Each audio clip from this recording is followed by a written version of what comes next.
Bienvenidos a esta clase. Mi nombre es Mauricio Platino y bueno, esta sería la segunda clase de clínica con niños y adolescentes de la carrera de la licenciatura en psicología de la UFLO.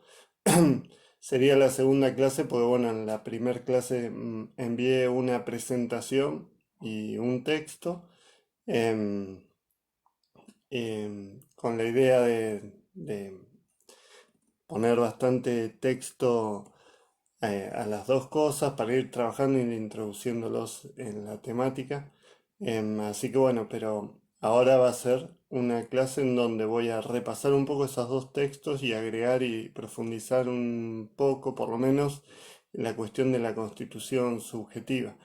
Mi expectativa, y ténganlo presente, es que ustedes puedan ir captando la lógica del programa. Es muy importante que vayan percibiendo eso porque no es un programa que está puesto con textos porque sí, sino que cada texto tiene un fundamento y tiene sus motivos. Por ahí va a ser mucho el material, así que vamos a ir viendo en cuál vamos a hacer hincapié, en cuáles no tanto y cuál es el material de consulta o suplementario para las clases y todo. Esto que vamos a trabajar hoy es una cuestión esencial y casi inherente a todos los textos y todos los autores que trabajan en la clínica con niños. Todos hablan y todos plantean en los textos explícita o implícitamente, casi todos explícitamente, una noción de constitución subjetiva particular. Em, Esto es importante tener en cuenta porque no sé si, bueno, espero que sí, los que vieron la presentación que subí la semana pasada, este, ahí se habla de la importancia de hacerse la pregunta por qué es un niño para nosotros, ¿no? Porque eso va a marcar no solamente nuestra posición ética, sino también la orientación de nuestras intervenciones, la lectura que hagamos de la situación, qué variables contemplemos y cuáles no, este, y demás, digamos, ¿no? La orientación general, incluso nuestra posición ética. Em, Cuando ustedes vayan a los textos se van a encontrar muchas veces, aunque sea un capítulo de un libro o textos en sí, textos más largos o cortos, todos están planteados y fundamentados desde una concepción de constitución subjetiva que siempre este, es más o menos la misma, pero varía. Entonces, bueno, para tener en cuenta, yo lo que les voy a transmitir hoy es una noción general de la constitución subjetiva. Yo le estoy tratando de transmitir esto porque cuando ustedes vayan a los textos, algunos son un poco más complejos que otros, pero ustedes tienen que captar también la lógica del texto, ¿no? Ir ubicando qué noción de constitución subjetiva tiene y qué aporte y cuál es la idea principal, el núcleo del texto, en donde qué es lo que nos está aportando y qué tiene que ver con con el programa de la materia, ¿no? Con la materia en sí. No hay que prestar atención a cada detalle de cada texto, sino que tratar de entender cuál es la gran importancia de ese texto para la materia y en ese lugar del programa, ¿no? Tengan presente también esto para los finales. Cuando vayan al sistema, los finales, la fecha de finales, las preguntas, en principio van a ir de lo general a lo particular, ¿no? De lo general al detalle. Entonces, tengan presente esto porque si ustedes pueden manejar un poco y manejarse dentro de la lógica de la materia y lo principal que transmite en cada texto y ponerlos en tensión y sobre todo en relación, que eso es otra de las expectativas que tenemos nosotros en esta materia, este, desde una mirada crítica, pero sobre todo desde una mirada desde la articulación y la puesta en tensión y en relación con los distintos conceptos, desde los distintos autores, ustedes van a poder desempeñarse a partir de ahí, de una manera que esté, que esté buena, digamos, y que va a servir y les va a ir bien y les va a ayudar para tener éxito, digamos, en el final y que se puedan manejar y además incluso para que puedan entender y disfrutar un poco de la materia esta, ¿no? Que tiene sus dificultades porque está orientado desde la clínica psicoanalítica con niños y adolescentes, ¿no? Entonces no es algo que se ve con tanta profundidad en la carrera, en la UFLO, pero es algo esencial y les va a aportar algo de vital importancia a la hora de trabajar con niños, con adolescentes y con adultos también, si se dedican a la clínica en sí. Como les puse en la presentación de la clase anterior, la clínica es todo lo que se expresa este, en un tratamiento, ¿no?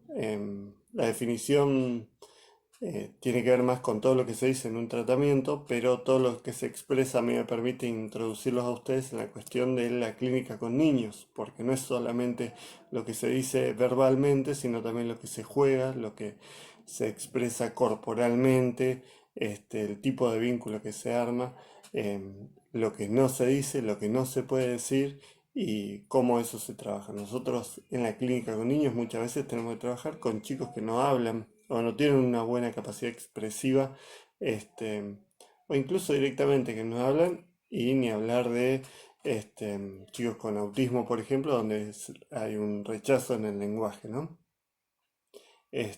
Sin embargo, ahí es posible la clínica y a eso apunto al final de cómo construimos dispositivos de abordaje, individuales o grupales o más creativos todavía, para trabajar con chicos con diferentes problemáticas para contemplar la singularidad de cada caso, en donde siempre tenemos que tener presente que cada caso es un caso, ¿sí?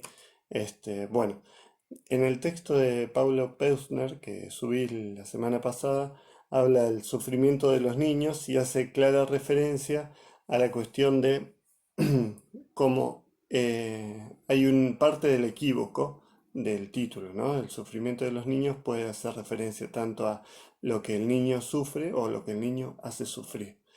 Ya desde ese punto, ustedes lo van a ver en el texto más detallado y por ahí mejor explicado de lo que yo le estoy diciendo, pero ya desde ese punto se puede visualizar la cuestión de el vínculo y el lazo necesariamente constitutivo entre el sujeto y el otro. Sí o sí, el sujeto es en función de su relación con el otro, ¿no? Entonces, ya desde el nacimiento, y ahí vamos a ir introduciéndonos en la cuestión de la constitución subjetiva, desde el nacimiento se produce esto, lo que Pablo Peusner va a hablar de una indefensión primordial, en donde hay una dependencia absoluta de un otro en los primeros cuidados.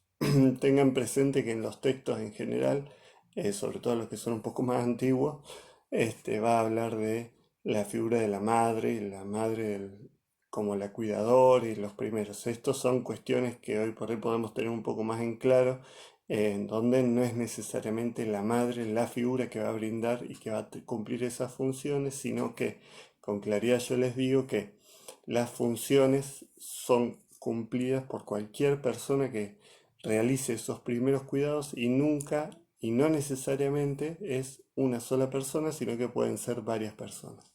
Esto también a mí me permite introducirlos a ustedes en algo que puse en la presentación, es que el niño hace comunidad.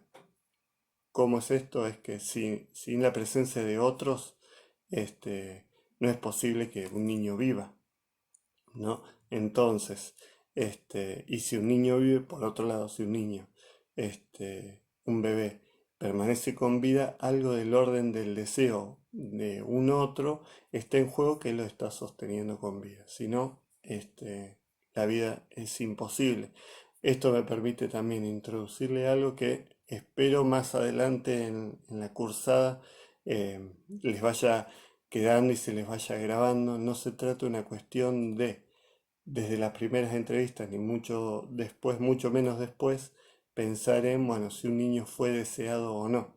Si un niño está vivo, hay algo del deseo. Entonces no es una pregunta válida si se trata de un niño deseado o no, sino más bien la pregunta que nosotros nos tenemos que hacer y después vamos a ir indagando desde las primeras entrevistas es cómo fue deseado, qué se jugó de parte de ese otro y los que cumplieron esas funciones que fueron generando los determinantes que después el niño se apropió activamente para responder frente a esa escena que le proponía el otro. Em, ¿Por qué es importante esto? Porque todavía se sigue preguntando en las primeras entrevistas, bueno, ¿fue un hijo deseado? ¿Fue un hijo buscado? No es lo mismo si es deseado y fue buscado. Y por otro lado, una pregunta directa en ese sentido, ya directamente ponen a la defensiva al padre, al que está en la entrevista, digamos, porque decir no, no fue deseado, este, ya lleva a sentirse culpable, digamos, de algo que no, que tendría que haber sucedido supuestamente y no sucedió. Que fuese buscado o no, no quiere decir que en el momento de nacer o incluso durante el embarazo no se hayan generado las condiciones para que el deseo circule y se articule a ese niño, ese sujeto a advenir que, que está en gestación, digamos, ¿no? Y una vez que se produce el nacimiento, en el encuentro concreto entre la madre, entre comillas, ¿no? La persona en los primeros cuidados, y el bebé, ahí es donde se va a poner en juego cada vez el deseo. En esa transmisión de los primeros cuidados, en eso sostenerlo con vida al bebé, se transmite toda la historia de ese otro primordial que se va a ir constituyendo a partir de la figura de esa persona de los primeros cuidados en articulación con el lenguaje, la cultura, la época, etcétera. Bueno, espero no haberlos enredado demasiado con toda esta introducción, ¿no? Pero nosotros vamos viendo desde un principio cómo en la clínica con niños y adolescentes de lo que se trata y a lo que nosotros tenemos que apuntar y con lo que trabajamos es con el sufrimiento del niño. Y el sufrimiento del niño tiene este equívoco, ¿no? Lo que el niño sufre a causa del otro y lo que el niño hace genera el sufrimiento en el otro. Están siempre las dos cuestiones en juego y eso lo vamos a ir viendo en la clínica y cuando vayamos trabajando los casos también. Lo vamos a ir viendo, pero es muy importante tener eso en juego y tener eso en cuenta, perdón, porque se pone en juego todo el tiempo en todas las entrevistas, en todas las sesiones que nosotros tenemos con los padres y con los niños también. Entonces, bueno, vamos a ir introduciéndonos ya un poco en la cuestión de la constitución subjetiva. Nosotros em, hablamos de eh, esta concepción de niño y de niñez como una etapa de mucho movimiento, de desarrollo, donde se producen una serie de variables de una complejidad que es casi imposible de aprender a todas, ¿no? Tenerlas a todas en contemplación. Entonces, de lo que se trata es de entender la niñez en su complejidad.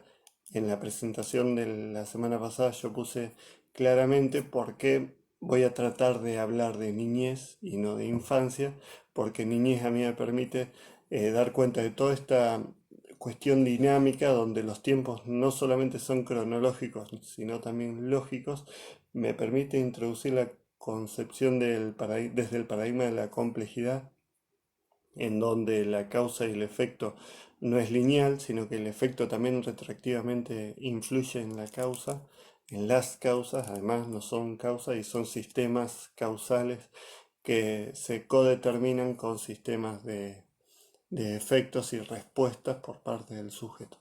Em, Como les decía, y sobre todo pensando en la cuestión de la niñez, lo que a mí me permite es correrme un poco del lugar de pensar la infancia desde su origen etimológico, como ponía en la presentación, en la clase pasada.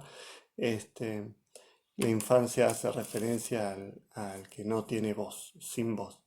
Y nosotros lo que tratamos de hacer es darle voz y darle estatuto de sujeto siempre a todo niño. Este, y todo, incluso desde el nacimiento, ¿no? Como un sujeto a advenir. También esto puede estar pensado en la cuestión de sujeto desde antes del nacimiento.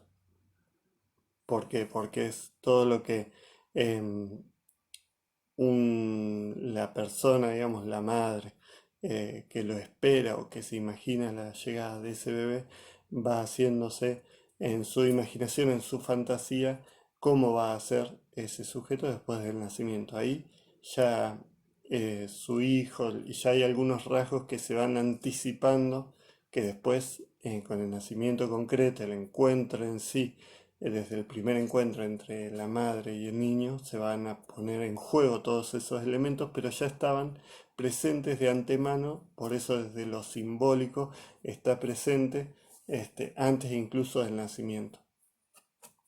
Este, Esto tiene gran importancia porque también a mí me permite pensar algo que este, no está mucho. Bueno, por ahí le puedo pasar algo de material, pero para pensar la noción de qué es un sujeto, ¿no? El sujeto no es necesariamente la persona. Y para romper eso, eh, digamos, ese paralelismo, lo primero que podemos pensar es esto que les acabo de decir, ¿no? Cómo el sujeto está anticipado antes de nacer, digamos, sin estar el cuerpo presente del bebé, sin haber nacido todavía, ya hay una noción de cómo va a ser ese sujeto. Entonces, el sujeto eh, yendo más allá de la definición lacaniana, si se quiere, de sujeto como lo que representa un significante para otro significante, lo que podríamos decir es definir al sujeto como asunto. ¿Vieron cuando en un mail uno envía un mail y arriba dice subject o asunto? A eso se referencia. Ahí es donde se hace como un resumen de lo que se va a hablar en el cuerpo del mail, ¿no? Entonces no es una palabra nunca, es una sola palabra, sino es lo que se dice sobre tal niño, por ejemplo. Ahí está o sea, es un conjunto de significantes que apuntan a definirlo, pero que a la vez nunca lo terminan de definir. Entonces es todo lo que se dice sobre ese niño y lo que no se dice también. Lo central ahí es en la articulación de los significantes, cómo se juegan en cada sujeto en particular. Otra definición de sujeto podría ser que es la emergencia del sujeto aparece en algunas situaciones cruciales de la vida, ¿no? Cómo responde uno a determinadas situaciones cruciales, ahí da cuenta de la posición subjetiva de cada uno. Esto después lo voy a transmitir y lo voy a pasar con algunos textos apenas los pueda conseguir porque perdí muchos de los archivos que tenía en la compu, pero bueno, después los voy a recuperar y los voy a ir subiendo al aula virtual. Em, bueno, pensar todo esto me lleva a mí a proponerles a ustedes algo que seguramente lo vieron en otras materias, pero bueno, para pensar el diagnóstico. ¿Cómo se piensa el diagnóstico en la niñez? Que el diagnóstico se escribe con lápiz. ¿Qué quiere decir esto? Este, que los diagnósticos no son definitivos en la niñez, sino que son diagnósticos de algo que tiene que ver con la problemática que está pasando el niño en ese momento. Entonces, contempla la cuestión de los tiempos cronológicos, pero también los tiempos lógicos.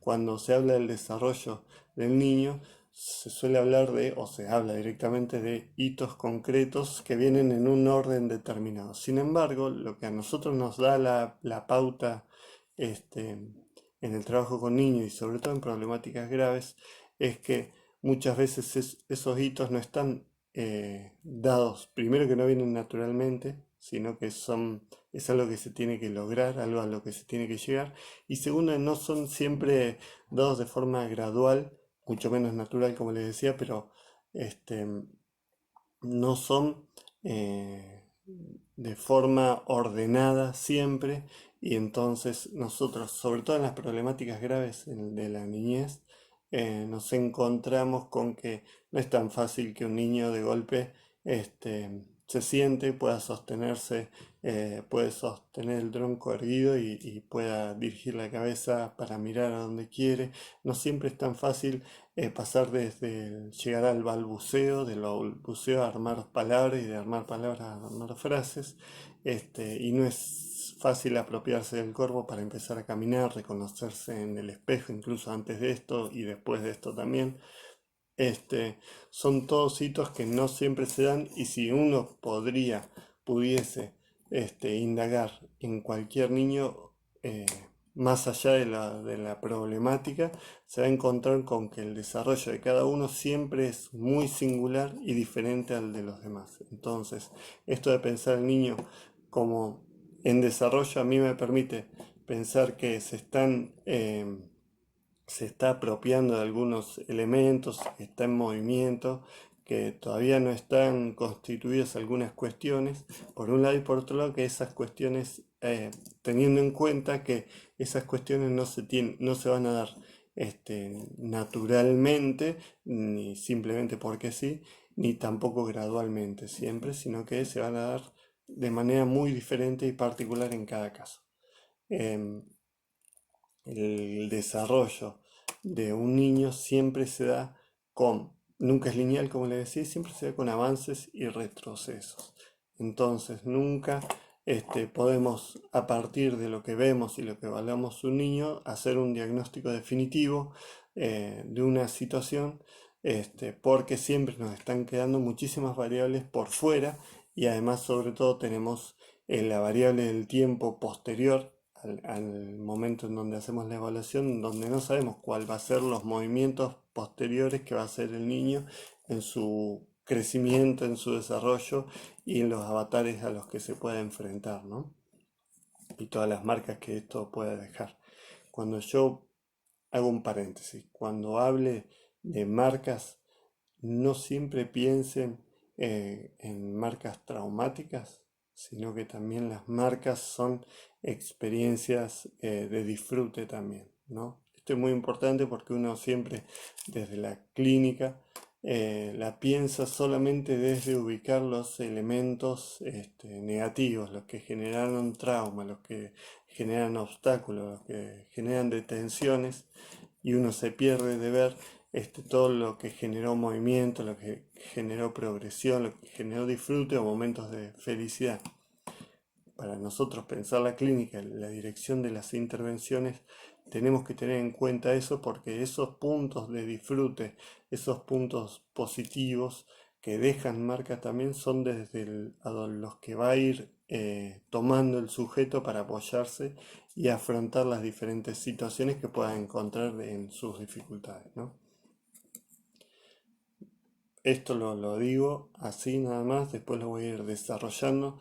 Es algo que no suele estar en los textos y queda como un prejuicio en donde incluso nosotros en una primera entrevista, por ahí la clase que viene voy a trabajar un poco esto de la primera entrevista, desde Manoní, Dolto, pero nosotros lo que a mí me interesa advertirles es que no desde la primera entrevista las preguntas y las indagaciones y la pesquisa que hacemos tiene que ir solamente a ubicar todo lo negativo. Eso lo único que genera es mucho rechazo en el adulto que está presente en esa primera entrevista para hablar del niño y nosotros nos quedamos como solamente desde el posicionamiento, desde la cuestionar nada más y criticar y nos perdemos de ver todas otras variables que son mucho más útiles a futuro para pensar cómo va el proceso y por dónde van los movimientos y las posibilidades y la potencia de cada situación. Bueno, ya vengo dando muchas vueltas en relación a eso, ¿no? Pero todo esto y toda la complejidad y todo lo dinámico que es el proceso de la niñez nos lleva a pensar que los diagnósticos se escriben con lápiz. Esto hay una trampa también. El diagnóstico se escribe con lápiz no quiere decir que no haya que escribir diagnóstico. ¿Sí? Hay que tener en cuenta el diagnóstico, pero ¿qué diagnóstico? Es más un diagnóstico de situación, un diagnóstico que contemple la complejidad de los obstáculos que tiene, las dificultades que tiene, las posibilidades y todo el contexto y la potencia del contexto también en el que ese niño está. Entonces, la propuesta que siempre hago cuando hablo del diagnóstico es no retroceder frente al diagnóstico.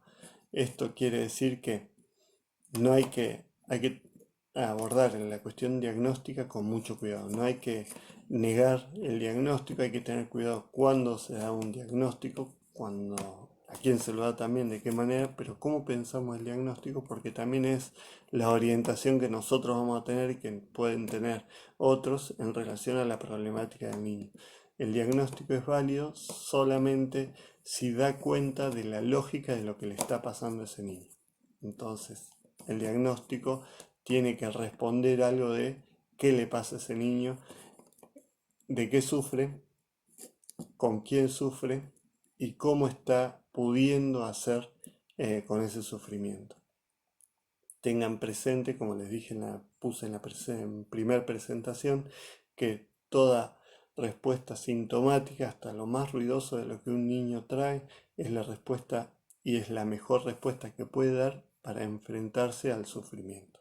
Por eso tenemos que, en la clínica, digamos, y el proceso terapéutico apunta a que el niño logre otras maneras de responder y encuentre otras vías de tramitar y metabolizar ese sufrimiento al cual se está enfrentando, ya sea desde el interior o desde que venga desde el exterior. Bueno, eso hace referencia a por qué los diagnósticos se escriben con lápiz, ¿no? Que un poco nos va a acompañar a lo largo de toda la práctica y toda la carrera.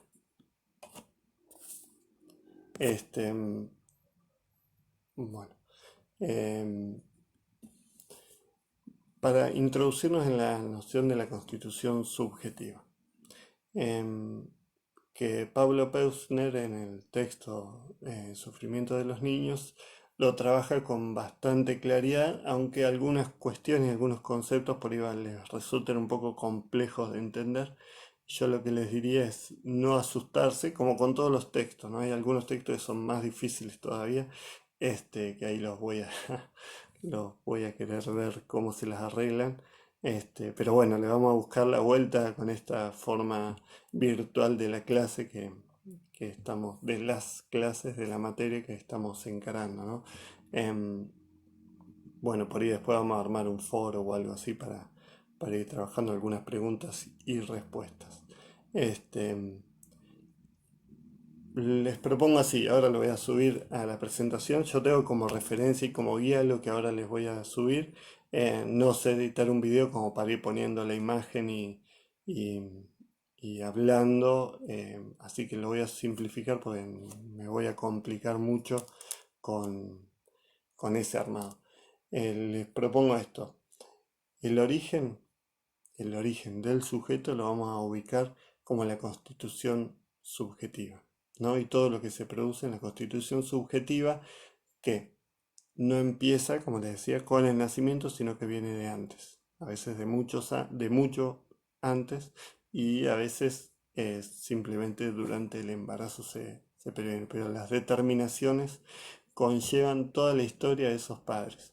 Cuando uno trabaja en la clínica con niños, tiene que tener en cuenta que está trabajando con tres generaciones, ¿no? Con el niño, con los padres y con la historia de esos padres, ¿sí? Entonces los padres de esos padres, no en lo concreto, sino en lo simbólico y el lugar que ocupan cada uno y qué lugar les da cada uno, va a ser de gran importancia para pensar la, la clínica y recopilar elementos y herramientas para entender lo que le pasa al niño y para también pensar estrategias de intervención, ¿sí? Bueno, entonces el origen es la constitución subjetiva, el destino es una forma de estar en el mundo.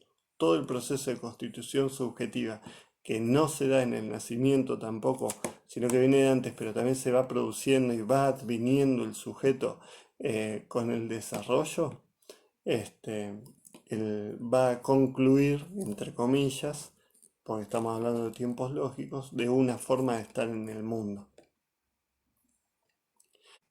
Bueno, continuamos. Estaba hablando de la constitución subjetiva como origen y el destino, una forma particular de estar en el mundo, que es diferente en cada uno, porque es diferente más allá de los diagnósticos, las posiciones subjetivas y todo, cómo se juegan los elementos de la historia de cada uno, son siempre totalmente diferentes, aunque sean hermanos, aunque sean gemelos, que tengan los mismos padres, la misma historia, hayan nacido en el mismo momento, en la misma época, en la misma situación de los padres, cada uno, y ahí se ve con mucho más claridad la respuesta del sujeto, cada uno se apropia de los elementos del contexto y el tesoro de los significantes que después van a leer en Rodulfo. Cada uno se apropia de manera activa y de manera diferente. Y el interjuego entre la cuestión orgánica, la cuestión simbólica y la cuestión del sujeto apropiándose se articula de una manera compleja que lo va a llevar a una forma de relación de todos esos elementos simbólicos que es siempre diferente en cada uno, y además está lo simbólico jugándose, lo real del organismo jugándose también, y las imágenes que pueden armarse a partir de eso, completando todas esas y ansias y todos esos agujeros que quedan en la historia de cada uno, en los cuerpos de cada uno de los niños y bueno, en todo. La propuesta inicial es que el nacimiento aparece como una vivencia traumática. ¿Qué se produce en el momento de nacimiento? Acuérdense que les acabo de plantear que la constitución subjetiva viene desde antes del nacimiento, pero es a partir del nacimiento en donde se empieza a producir el aparato psíquico, ¿sí? Que es diferente, el aparato psíquico de constitución subjetiva, el origen del aparato psíquico es posible en articulación con eso previo, pero simplemente y solamente a partir del nacimiento. ¿Qué se produce en el nacimiento? Lo primero que se produce es una invasión de estímulos que es imposible de tramitar. Esa inundación excesiva de estímulos, en donde el bebé lo único que puede hacer, y por suerte hace, ¿no? Es el llanto ese que da vida y que representa la vida del bebé, a partir del cual nos quedamos tranquilos cuando llora un bebé en el nacimiento, aparece como eh, la expresión de una suma de estímulos que es imposible para ese bebé de tramitar. No hay forma de hacer algo con eso. Estaba en un medio líquido, a una temperatura, manejándose de una manera totalmente cómoda, y de golpe es sacado al mundo real, digamos, donde las condiciones, las temperaturas, el medio es aéreo, se tienen que activar los pulmones, entonces se produce un shock que inunda totalmente el cuerpo, el cual el sujeto, el bebé, no está preparado para responder más que em, con el reflejo del llanto, ¿no? Entonces, esta inundación excesiva de estímulos que se presenta de manera repentina va a quedar, y a nosotros nos sirve para pensar el modelo de trauma. ¿Qué se produce cuando es algo traumático? Es eso, es un exceso de estímulo que el sujeto no puede tramitar. Eh, que puede pasar en niños, en adultos, en adolescentes, donde sea, ¿no? El modelo del cual se toma esto, o tomaba Freud esto, es la neurosis de guerra, la neurosis traumática, es cuando, por ejemplo, explote una bomba cerca nuestro. Esa explosión inunda y totalmente los sentidos, no tenemos que hacer con eso, y quedan los efectos traumáticos y los postraumáticos, digamos, que es todo el aparato psíquico tratando de disponerse a hacer algo y tramitar algo de todo eso que no pudo hacer. Este, entonces, ya acá tenemos modelo de trauma como una suma de estímulos y una respuesta del sujeto que es insuficiente. Piensen esto para trasladarlo a la clínica. la respuesta del sujeto es sintomática, pero a la vez es la respuesta que puede dar como sujeto frente a algo que lo está superando en su capacidad de procesar. Importantísimo esto, ¿por qué? Porque nosotros, y creo que estoy siendo un poco repetitivo, nosotros tenemos que trabajar con eso, con esa respuesta y hacerle lugar a esa respuesta del sujeto, por más ruidosa, por más disruptiva y por más sintomática que sea, porque es la mejor que está pudiendo dar, para que pueda dar una respuesta mejor y más acorde a la situación y pueda valérselas de manera diferente frente a eso que se le viene como traumático y frente a lo cual no está pudiendo afrontar. Entonces, primero que nada viene la vivencia traumática, una suma de estímulos, como les decía, ¿no? Una necesidad expresada como tensión. En esto de que Pablo Peusner plantea con claridad, ¿no? La dependencia absoluta del otro, es el otro el que tiene que realizar una acción específica para calmar a para calmar esa suma de excitación y suma de tensión que viene y que está padeciendo el sujeto. Esa acción específica, que sería darle la teta, y estoy hablando en términos ideales, ¿no? Y generales, tengan en cuenta que esto que estoy planteando y que se planteen esos términos no quiere decir necesariamente que es la teta lo único que va a generar la vivencia primaria de satisfacción, ¿no?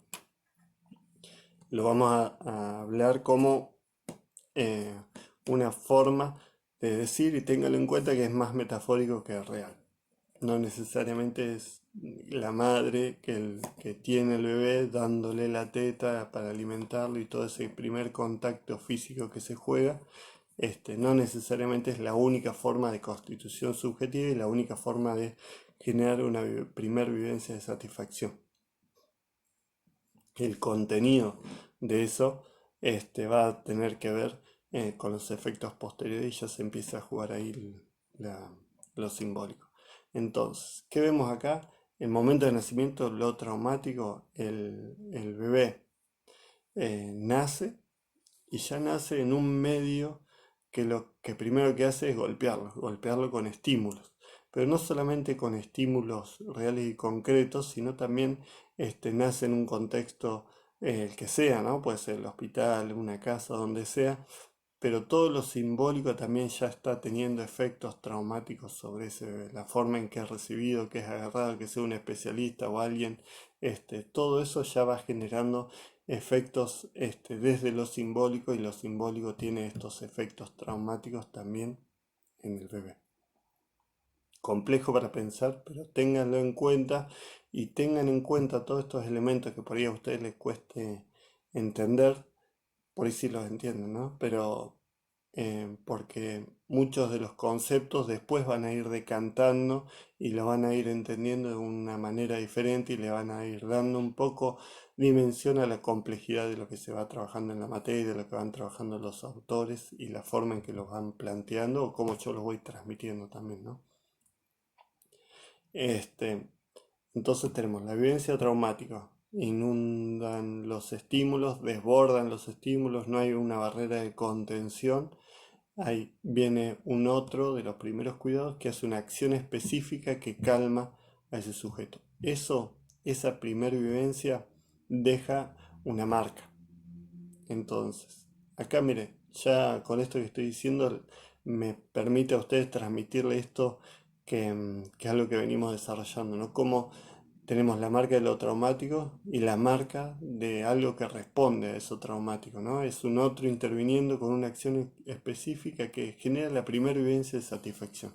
Entonces, ¿cómo vamos a prestar atención solamente a las cuestiones traumáticas y no prestar atención a todas las posibles respuestas con las que se encontró el sujeto frente a lo traumático, frente al sufrimiento y frente a lo que pudo hacer? ¿Sí? Piénselo por esos dos lados. Bueno, esa primera vivencia de satisfacción va a dejar una huella amnémica que les va a permitir queda una marca de esa primer vivencia de satisfacción, en donde en todo ese proceso lo vamos a ubicar como el inicio del aparato psíquico. El aparato psíquico se va a generar a partir de todo un movimiento impulsado hacia volver a encontrar esa primer vivencia de satisfacción, que por definición está perdida.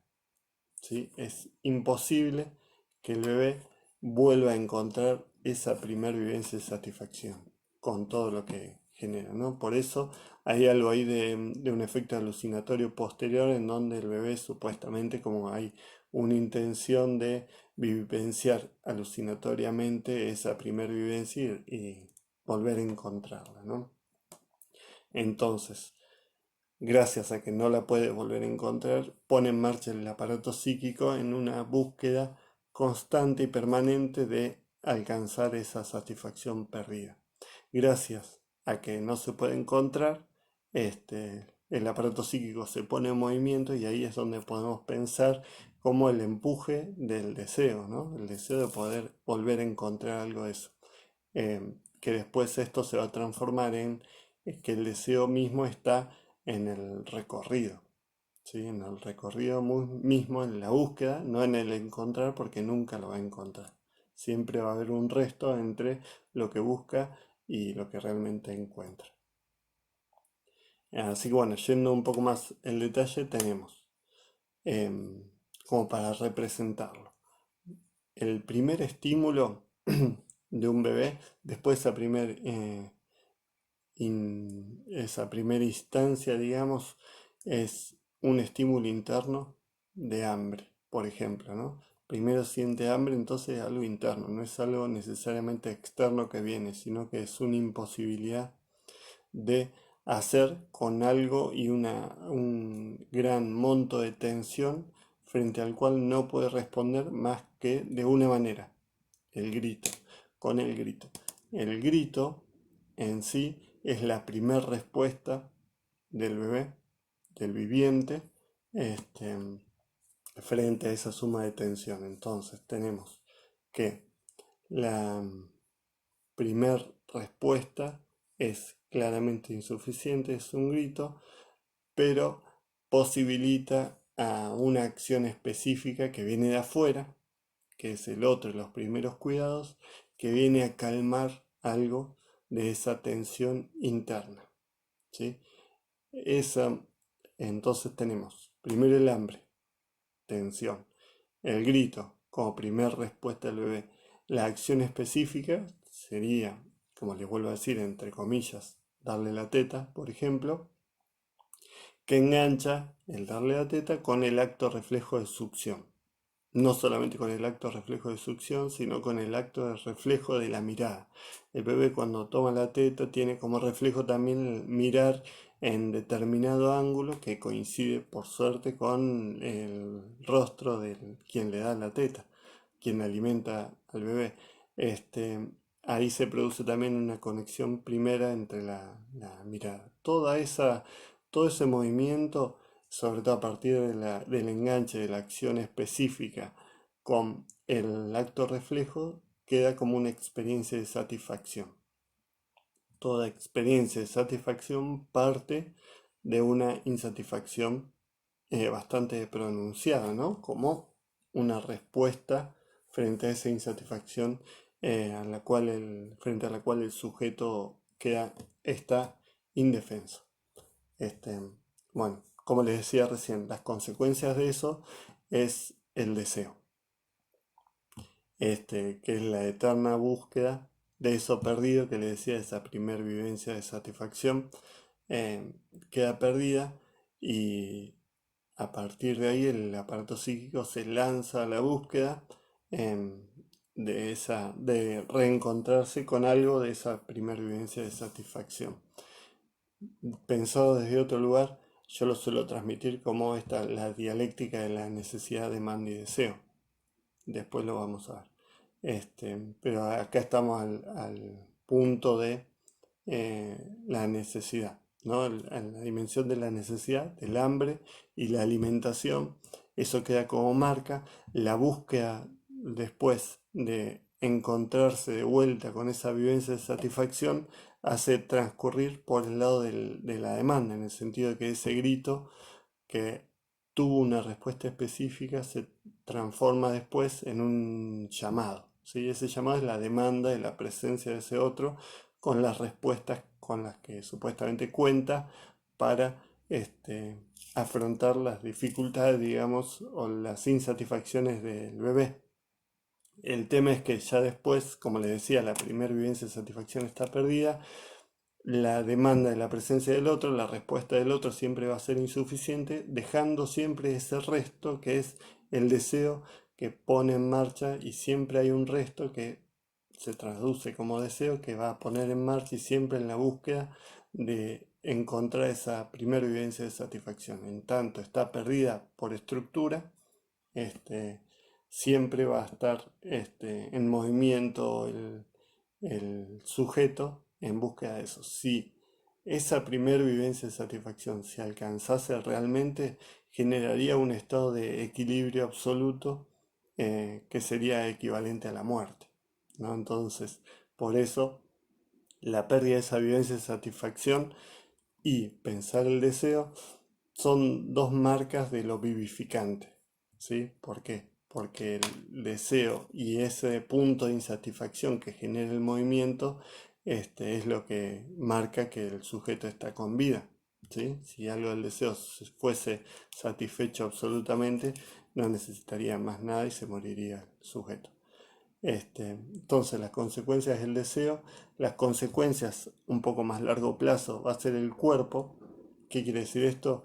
Que el organismo se hace cuerpo, es un cuerpo vivificado, significado, acariciado desde la superficie y desde sus agujeros, en donde eventualmente se va a unificar. Todo un conjunto de sensaciones se van a ir con el tiempo unificando, en donde van a ser todas sensaciones de un mismo cuerpo, ¿no? Entonces ya va a haber una representación del cuerpo muy diferente al organismo en sí. Este, Otra consecuencia es el lenguaje, ¿no? Ya que el grito se transforme en llamado ya es una demanda, y esa demanda es como pasar el grito por el desfiladero de los significantes. Hay un llamado al otro, que después eso se va a transformar en un sonido particular que se va a ir tonalizando, se va a ir tonificando y va a ser en lo que posteriormente va a permitir, a partir del balbuceo, transformarse en un llamado más convencional, que sería el lenguaje verbal o el lenguaje convencional hablado, pero ya está en potencia desde esas primeras vivencias de satisfacción. Y obviamente la consecuencia es el lazo social, ¿sí? Lo que nos remite de vuelta al texto de Pablo Peusner. Este, el sufrimiento de los niños es imposible pensarlo sin una relación al otro. Eso sería el lazo social. Ahí, volviendo a esto más concreto de la primera vivencia de satisfacción, es sí o sí el vínculo, el primer vínculo que se genera entre el sujeto y ese otro en los primeros cuidados. Esa dependencia absoluta da cuenta de una relación de intersubjetividad entre dos sujetos, un sujeto a advenir, que es el bebé recién nacido, y ese otro o esa madre, si se quiere, entre comillas, que transmite y que tiene, en tanto su posición subjetiva particular, toda su historia, y está cargado de todos los prejuicios, todas sus posibilidades y todos sus problemas, que viene arrastrando a lo largo de toda su vida, ¿no? Respecto bueno, el cuerpo, como les decía, es todo el conjunto de sensaciones, tiene que ver con toda una serie de estímulos, que son estímulos internos y externos, que generan más que nada en un principio como dolor o displacer, placer y displacer. Entonces, todos los sensorios, todos los estímulos que recibe el cuerpo, exteriores e interiores, y después lo motor, que serían todas las respuestas del, del cuerpo, desde el cuerpo hacia afuera, con la intención de hacer algo con ese displacer vivido a nivel corporal. en un principio siempre está fragmentado y es necesario que se unifique. Quien unifica es una función de ese encuentro entre el sujeto y el otro, ¿sí? Este, entonces es el lazo social lo que permite la unificación gradual de ese organismo y de ese cuerpo y ese conjunto de sensaciones en una supuesta unidad, que permite un sostén y un soporte del sujeto, digamos, en cierta unidad y cierto equilibrio, digamos, ¿no? Este, Sin embargo, siempre ese vínculo entre el sujeto y el otro, siempre va a ser, este, siempre va a haber un agujero, siempre va a haber una falta, ¿no? Como le decía, esa primera vivencia de satisfacción que queda ahí como perdida, va a generar también que sea imposible pensar una relación de complementariedad, entre el sujeto y cualquier otro con el que se encuentre o el otro de la cultura incluso, ¿no? Este, pero bueno, ahí estamos en el campo del otro. El campo del otro, eh, lo planteo así como el campo del otro para corrernos un poco también de la cuestión del el otro como la madre, nada más, o como el padre, o como alguien en puntual, sino que el campo del otro es todo, digamos, es mucho más, es el contexto que incluye la cultura, que incluye muchas personas, muchos otros, muchos sujetos que se relacionan con el niño y que se pueden eh, englobar en el conjunto que llamo el campo del otro. En realidad, bueno, no lo llamo yo. Ustedes tengan presente que esto es dentro del discurso universitario, entonces yo estoy transmitiendo lo que dicen otros autores. Los puedo citar o no, los puedo plantear como algo muy original, pero en realidad, por más que me cueste admitirlo, no estoy siendo original con nada de lo que transmito. Por ahí en la forma de transmitirlo, a lo sumo, pero tengan en cuenta que no es que Mauricio Platino dice tal cosa, sino que esto es lo que se sostiene desde la clínica psicoanalítica en general con niños, ¿no?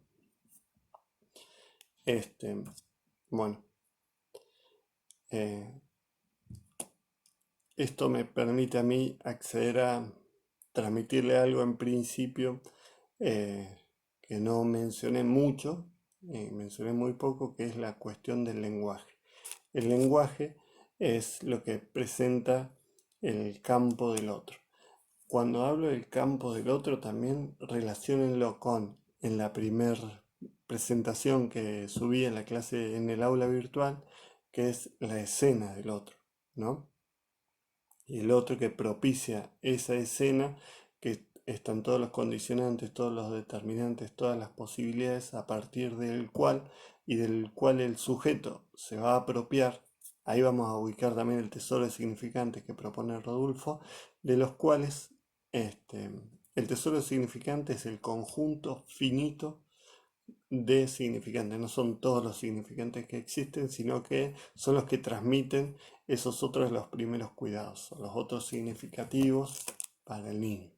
De todos esos significantes, todas estas determinaciones y toda la historia que portan los padres, eh, el niño, el sujeto niño, se va a apropiar de determinada manera de muchos de esos, pero primero, no de todos y segundo, no de la misma manera que los padres. Entonces va a haber algo del orden de la repetición y algo del orden de la diferencia. El hecho es que el otro le propone esa escena, ese marco, y el sujeto va a responder de determinada manera frente a eso. Entonces, em, lo que se produce ahí es una transmisión del lenguaje y una apropiación del lenguaje que va a ir constituyendo ahí una posición subjetiva frente al lenguaje y una manera de estar en el mundo, volviendo por ahí un poco al inicio de la clase esta, ¿no? Efectos del lenguaje. Primer efecto del lenguaje lo marqué y lo vamos a relacionar con el momento del nacimiento. Eh, el primer momento del lenguaje es un efecto de fragmentación. Primero fragmenta el lenguaje. Este, se introduce el trauma, el lenguaje en su efecto traumático. Por eso yo le decía cuando nace, que nace en un contexto determinado, este, con determinados significantes, determinados roles de las personas que están, los cuidadores y todo. Todo eso tiene una función de fragmentar.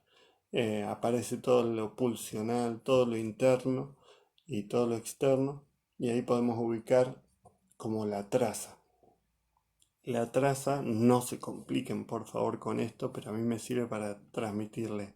La traza sería cuando yo agarro una lapicera y escribo sobre un papel, la traza sería esa primer marca o esa primer raya. No solamente dejo una marca en el papel que se puede borrar, pero aunque se borre queda una marca igual. Este, es ese primer trazo que en un principio no significa nada.